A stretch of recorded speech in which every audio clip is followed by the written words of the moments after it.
should I get a scalp facial and why? Okay, so scalp facials are relatively new. Scalp facials, for those of you who don't know, are essentially, it's developed by the company HydraFacial.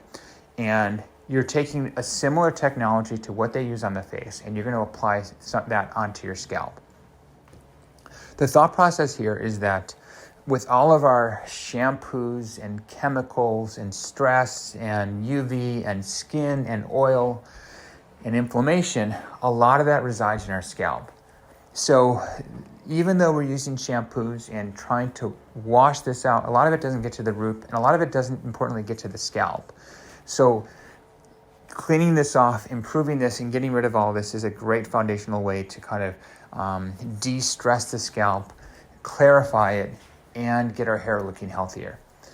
As the scalp is kind of like the groundwork for plants. So does it work? Do I like it?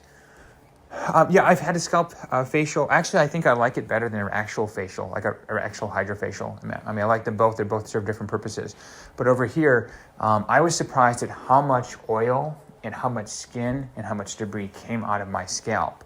Most men have oilier scalps. Most men have different kind of hair loss than women. Most men have androgenic alopecia, which is the kind of the male pattern hair loss, which typically has a lot of oil with it.